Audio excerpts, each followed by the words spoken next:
आदरणीय डॉक्टर शंकर प्रसाद शर्मा जी, नेपाल के राजदूत, आदरणीय कंवरपाल जी, शिक्षा मंत्री, आदरणीय श्री नायब सिंह सैनी जी, संसद, आदरणीय श्री सुभाष सुधा जी, श्री सोमनाथ सचदेव जी और हमारे मंत्री संदीप सिंह जी, सांसद रतनलाल कटारिया जी और उपस्थित विद्वज्जन, विशारद, मनीषी, गणमान्य महानुभाव, प्रिय छात्रों, भाइयों और बहनों, मीडिया के बंधुओं, मैं माननीय राष्ट्रपति महोदय श्रीमती द्रौपदी मुर्मू जी का धर्म क्षेत्र कुरुक्षेत्र में पहुंचने पर हार्दिक स्वागत एवं अभिनंदन करता हूं।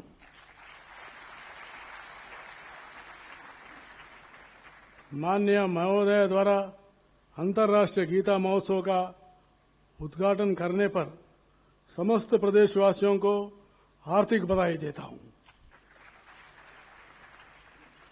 महोदय, भारतीय संस्कृति के इस बड़े महोत्सव का आपके करकमलों से आरंभ होने से इसकी गरिमा कई गुना बढ़ी है। इसके लिए मैं और एक बार अभिनंदन करना चाहता हूं। आपने यहाँ कुरुक्षेत्र विश्वविद्यालय में श्री भगवद गीता के परिप्रेक्ष्य में विश्व शांति एवं सद्भाव विषय पर आयोजित सेमिनार का शुभारंभ करने के जो अनुकंपा की है, इसके लिए मैं आपको कोटि कोटि धन्यवाद और बधाई देता हूं।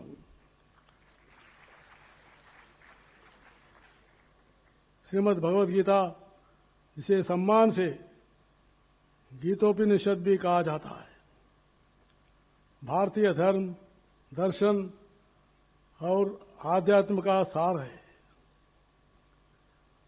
जो वेद ज्ञान नहीं पढ़ सकते, दर्शन और उपनिषद का स्वाध्याय नहीं कर सकते, भगवद गीता उनके लिए अतुल्य संबल है। जीवन के इस मोड़ पर जब व्यक्ति स्वयं को द्वंद्वों तथा चुनौतियों से घिरा हुआ पाता है और कर्तव्य अकर्तव्य के असमंजस में फंस जाता है, भगवद गीता उसके हाथ थामती है और मार्गदर्शन करती है, प्रोत्साहित करती है, रक्षा करती है, उत्थान करती है, सावधान भी करती है। आज श्रीमद् भगवद गीता भाव अर्थ सही तरह से विश्व के सामने प्रस्तुत किया जाए तो यह विश्व को आतंकवाद जैसे बीमारी का समाधान दे सकता है। गीता में भगवान कृष्ण जी ने कहा था, अद्वेष्टा सर्वभूतानां मैत्र करुण एव च निर्ममो निरहंकार समदुःख सुखक्षमे संतुष्ट सततम योगी हितात्मा दृढ़ निश्चय। यानी जो इसमें भाव है, अद्वेष्टा सर्वभूतानां, केवल मानव ही नहीं सभी प्राणों को प्रेम करो। केवल मानव को नहीं, जीव जंतु पशु सभी को भी जो है करुणा दया करो, वही जो विश्व शांति बनती है। ये जो संदेश गीता में दिया गया है, तो इसलिए आज इस अर्थात इसमें और भी कहा गया है, संतुष्ट सततम योगी हितात्मा दृढ़ निश्चय। यानी कभी भी जो है सुख में दुख में और किसी भी स्थिति में आप जो है दृढ़ निश्चय रहिए। वो दृढ़ निश्चय से ही, वो कर्तव्य से ही आप आगे बढ़ेंगे। वैसे ही लोग योगी कहा जाता है। अगर ये भाव मैं समाज में फैल दिया, विश्व में आ गया, तो मुझे पूरा विश्वास है विश्व में शांति गीता से बन सकती है।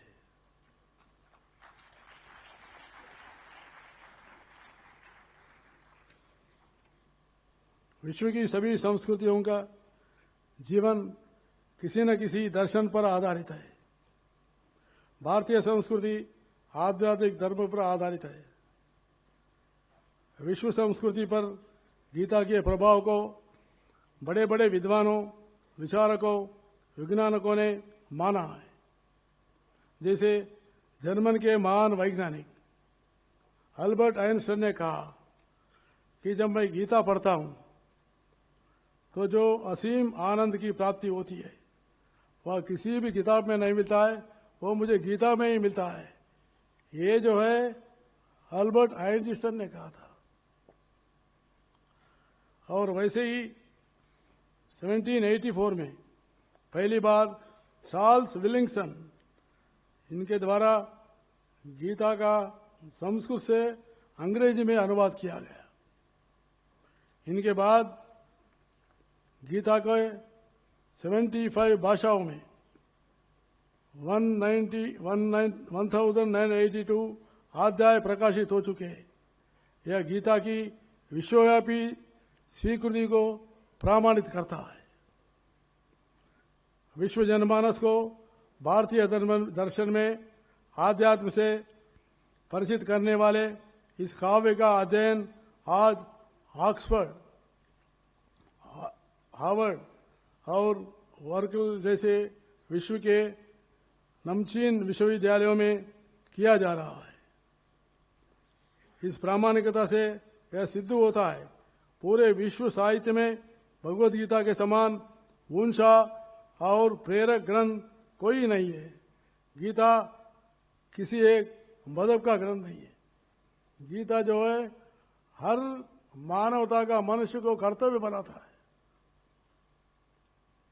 जिसमें जो है प्रेरणा देती है, जान फूंकती है। और गीता एक मजहब का नहीं है। ये अपने हिंदुस्तान में सभी लोगों को नहीं, विश्व में बताना पड़ेगा। गीता एक मजहब का नहीं हो सकता। गीता सारा जो है मानव जीवन का सारांश। कर्तव्य निष्ठा बनो, कर्मण्येवाधिकारस्ते मा फलेषु कदाचन मा कर्म फल हेतुर्भु मा ते संगोस्त कर्मणि। ये गीता का संदेश है। तो इसलिए गीता कभी भी एक मजहब का नहीं हो सकता। मानव कल्याण के लिए ही गीता हो सकती है।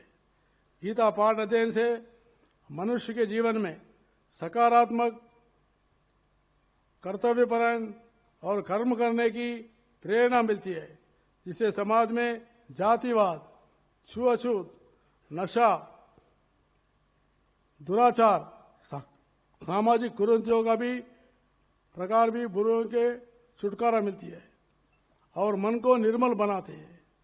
निर्मल मन से ही व्यक्ति की, परिवार, समुदाय के बारे में सकारात्मक धारणा बनती है। महात्मा गांधी जी कहते थे, जब कभी मैं संदेह मुझे घेरता है और निराशमय में होता हूं, मैं गीता में एक उम्मीद की किरण देखता हूं। इससे मुझे आनंद की प्राप्ति होती है। तब मैं कष्टों का उपहार करके आगे बढ़ता हूं। देवियों और सज्जनों, हम भाग्यशाली है। भारत के प्रधानमंत्री नरेंद्र मोदी के नेतृत्व में राष्ट्रीय शिक्षा नीति 2020 लागू की गई है। इस शिक्षा नीति में गीता के सारांश के आधार पर ही नैतिक मूल्य, नेतृत्व और कर्म, कर्तव्य, जिम्मेवारी, प्रगति का समावेश किया गया है। राष्ट्रीय शिक्षा नीति को पूरा करने के लिए मुझे बहुत खुशी है। हरियाणा सरकार ने 2025 के अंदर ही पूरा हरियाणा में लागू करने का निर्णय लिया है। इसके लिए मैं हरियाणा सरकार को भी बधाई देना चाहता हूं। जरूरत इस बात की है, गीता के प्रति आम जन का आकर्षण और उभरना है। इसके साथ साथ बच्चों, विद्यार्थियों और आम जनमानस में गीता के पठन पाठन की संस्कृति अधिक विकसित करनी है, जिससे हम विश्व भर में गीता का संदेश पहुंच पा रहे हैं। मुझे खुशी है कि पिछले दिन कनाडा में ब्रम्पटन शहर नगर निगम में द्वारा श्रीमद् भगवद गीता के नाम पर पार्क विकसित किया गया है।